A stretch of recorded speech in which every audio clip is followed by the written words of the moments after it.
15th century Italy was a fractured mosaic of city-states, each with its own ambitions, leaders, and rivalries. Unlike the centralized monarchies forming in France or Spain, the Italian peninsula was divided into numerous autonomous regions constantly vying for supremacy. Among the countless political intrigues that erupted during this period, one of the most infamous was the Pazzi Conspiracy, a daring yet failed coup against the powerful Medici family in Florence. But what often remains in the shadows of this well-known historical drama is the role played by the Catholic Church. More specifically, conspiracy was heavily influenced and arguably orchestrated by Pope Sixtus IV. To understand the Church's role in this assassination attempt, we must delve into the power dynamics of Renaissance Italy.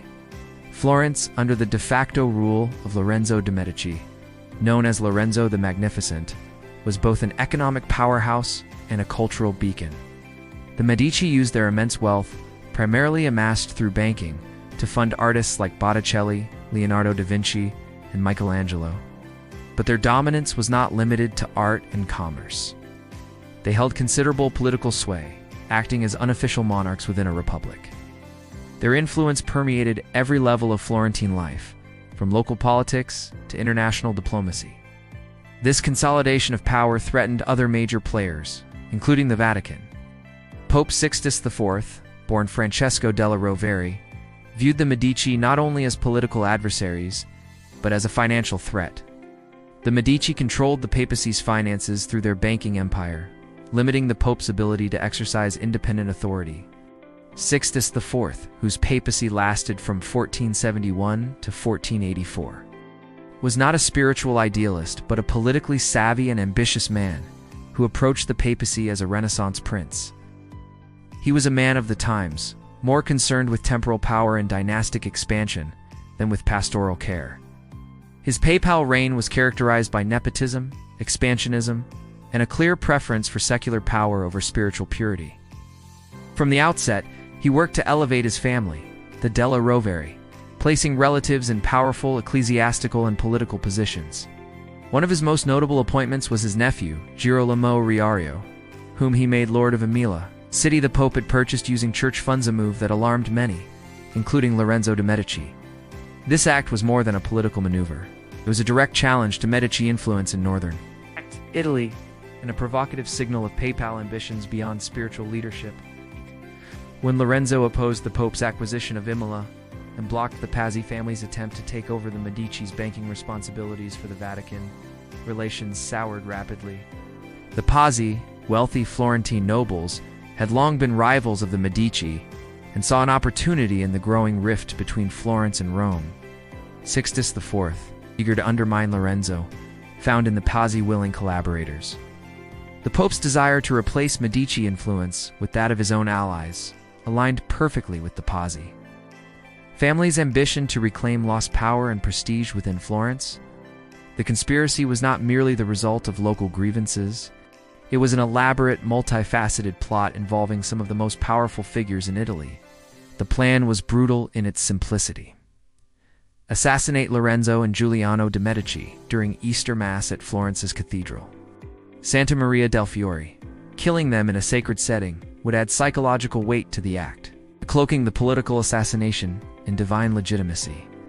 It was a symbolic, as well as strategic act, tended to send a clear message to Florence and all of Italy that the Medici were mortal and vulnerable, even within the holiest of places. Among the conspirators were not only the Pazzi, but also Archbishop Francesco Salviati of Pisa and Girolamo Riario, the Pope's nephew. Their participation is a clear indication of the Vatican's involvement.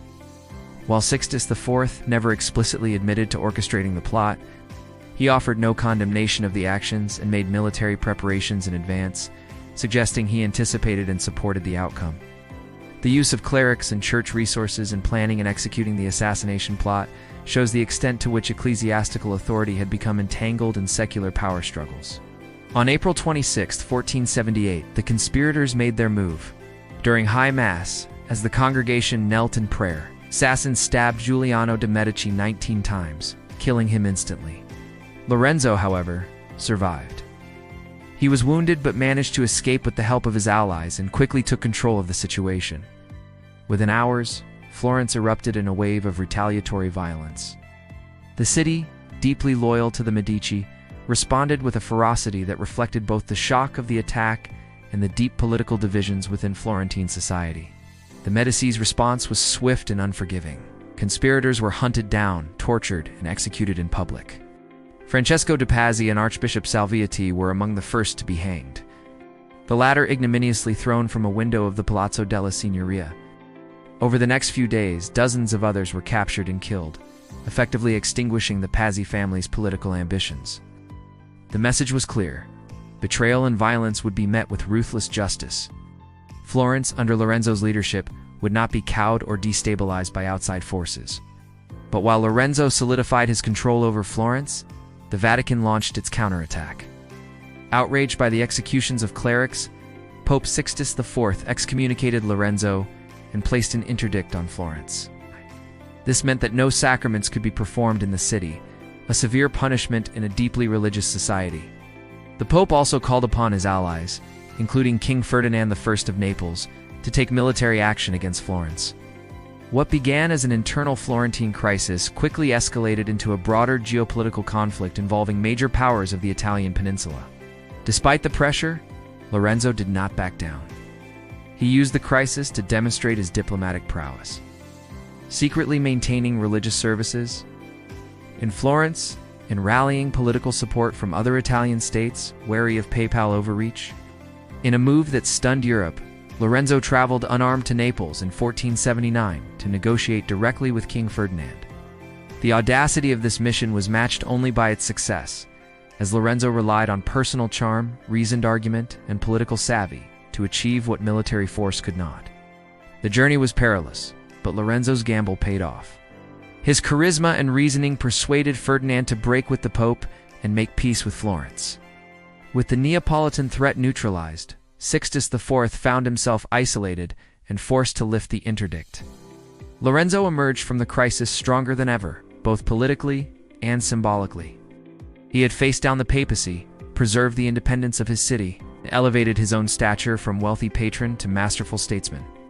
The Pazzi Conspiracy exposed the entanglement of spiritual and political power in Renaissance Italy. Pope Sixtus IV, a man who should have symbolized moral leadership, had shown a willingness to participate in murder and war to achieve political dominance. The Church, rather than standing as a neutral arbiter, had become a player in the cutthroat arena of Italian politics. This blurred line between religious authority and political ambition would continue to trouble the Church for decades to come. The aftermath of the conspiracy reshaped the power dynamics of the region. Lorenzo de' Medici's popularity soared as he was increasingly seen as a defender of Florentine liberty against external aggression. His leadership during the crisis marked the beginning of a golden age for Florence, with the city becoming even more influential in art, politics, and commerce. Under Lorenzo, Florence transformed into a beacon of Renaissance humanism, a place where intellectual and artistic pursuits flourished under the protection of a stable and enlightened leadership. Meanwhile, the papacy's reputation suffered a serious blow. Though Sixtus IV continued to rule until 1484, his political machinations were widely criticized. His use of the Church's authority for personal and familial gain underscored the need for reform, sentiment that would only grow stronger in the following century and eventually culminate in the Protestant Reformation. The seeds of disillusionment had been sown. The corruption exposed by the Pazzi Conspiracy added fuel to the fire that would one day engulf the Catholic Church in a crisis of legitimacy. The Pazzi Conspiracy serves as a powerful reminder of how closely intertwined religion and politics were during the Renaissance. It illustrates the extent to which the Church could manipulate secular affairs and how dangerous it was to underestimate the political ambitions of religious leaders. The episode highlights the precarious balance of power that defined Renaissance Italy and the lengths to which individuals and institutions would go to protect or expand their influence. Lorenzo's survival and diplomatic mastery not only saved his life, but also saved Florence from domination by the papacy. His actions transformed him from a wealthy patron into a statesman of continental importance. The event also cemented the Medici family's role as indispensable players in Italian and European politics for generations to come. It would go on to produce popes, queens, and cardinals, shaping the course of European history well beyond the borders of Tuscany. In the broader context of history, the Pazzi Conspiracy stands as a cautionary tale.